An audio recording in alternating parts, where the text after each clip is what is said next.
မြန်မြန်နဲ့မှတ်မှန်လေးအစီပိုကြစေမယ်အဓိကအချက်3ချက်အခုခေတ်မှာဝေးကြဖို့ဆိုတာပြုံးမိတိုင်းအတွက်အိမ်မက်ပန်းတိုင်းတစ်ခုလိုဖြစ်နေပါပြီဝိုင်းမလာဘူးပိန်မလာတွေဆိုတဲ့အယူဆတွေကလည်းပတ်ဝန်းကျင်မှာအမြဲကြားနေကြဆိုတော့ကျမ်းမာရေးတဲ့အလှပကိုပိုဦးစားပေးတဲ့အနေနဲ့ဝေးကြဖို့အပြင်းထန်လှုပ်လာကြရတာပါတကယ်တော့လူတယောက်ပိန်နေဝတယ်ဝေးကြတယ်မကြောက်ဆိုတာထက်ကျမ်းမာရေးအနေနဲ့ကြည့်မယ်ဆိုရင်ကိုယ့်ရဲ့အသက်အရွယ်အယံမြင့်နဲ့ကိုက်ညီတဲ့ကိုယ်အလေးချိန်ရှိနေဖို့ကအရေးကြီးတာပါပိန်လုံးရင်လည်းအဝတ်စားဝတ်တဲ့အခါကြည့်မကောင်းသလိုအာဟာရတက်နေပါတာကိုယ်ခံအားနေတာအလွယ်တကူဖျားနာပြီးတော့ယောဂဖြစ်လည်နိုင်ပါတယ်ဝါလုံးမြရင်လည်းသွေးတိုးစီးကျိုနှလုံးယောဂတွေဖြစ်ဖို့ရာဂိုင်းနှုန်းပိုများပါတယ်ဒါအပြင်သွေးရင်းအစီများခြင်းကိုယ်လက်လေးလံထိုင်မှန်ခြင်းတခုခုလုပ်ပြီးဆိုရင်လူကမောပြီးပင်ပန်းလာတာစားတဲ့ပြဿနာတွေနဲ့လည်းကြုံလာရနိုင်ပါတယ်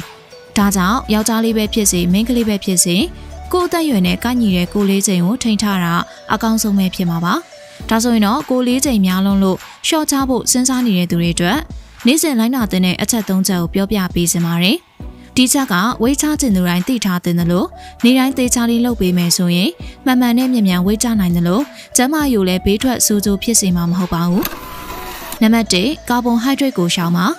ါပိန်တဲ့သူတွေဝါကျင်တော့ပရိုတင်းဓာတ်ကာဗွန်ဟိုက်ဒရိတ်အဆီဓာတ်၃မျိုးလုံးကိုတမမျှတအောင်စားပေးရတယ်ဆိုပေမဲ့ဝါတဲ့သူတွေအနေနဲ့ကိုယ်လေးချိန်မြန်မြန်ကြခြင်းရင်ဂစီဓာတ်လို့လည်းခေါ်တဲ့ကာဗွန်ဟိုက်ဒရိတ်ကိုရှောင်တာတော့အကောင်းဆုံးဖြစ်ပါလိမ့်မယ်အထူးသဖြင့်ကာဗွန်ဟိုက်ဒရိတ်ပါတဲ့အစားအစာတွေမှာကယ်လိုရီပမာဏများပြားစွာပါဝင်တတ်တဲ့ကြောင့်မို့လို့ခန္ဓာကိုယ်ကစားလိုက်တဲ့ကယ်လိုရီတွေကိုလောင်ကျွမ်းတဲ့နေရာမှာအနည်းငယ်နှေးကွေးသွားနိုင်ပါတယ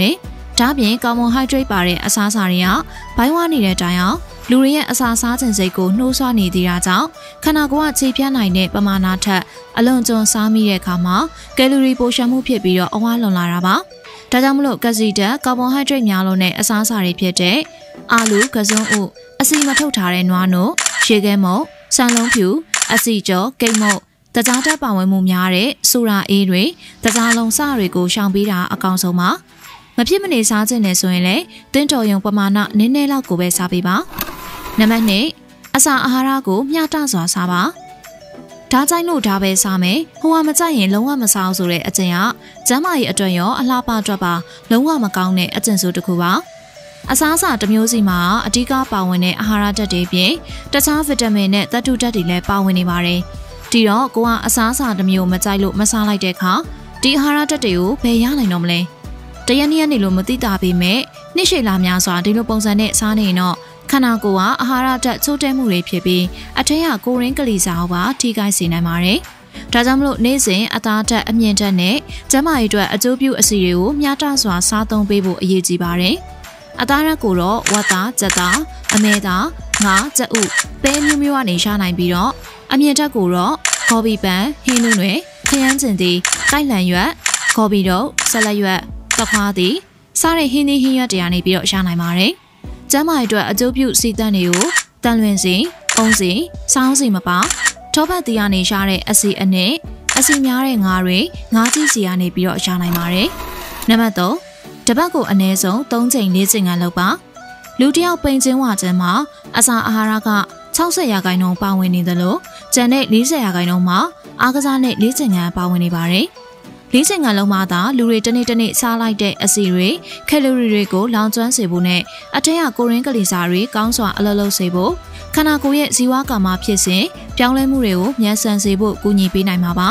ဒါကြောင့်နေ့တိုင်းမလုပ်နိုင်ရင်တော့တရက်ချာတစ်ချိန်တပတ်ကိုအနည်းဆုံး3ရက်လောက်4ချိန်ကိုအပြင်းထန်လုပ်သင့်ပါတယ်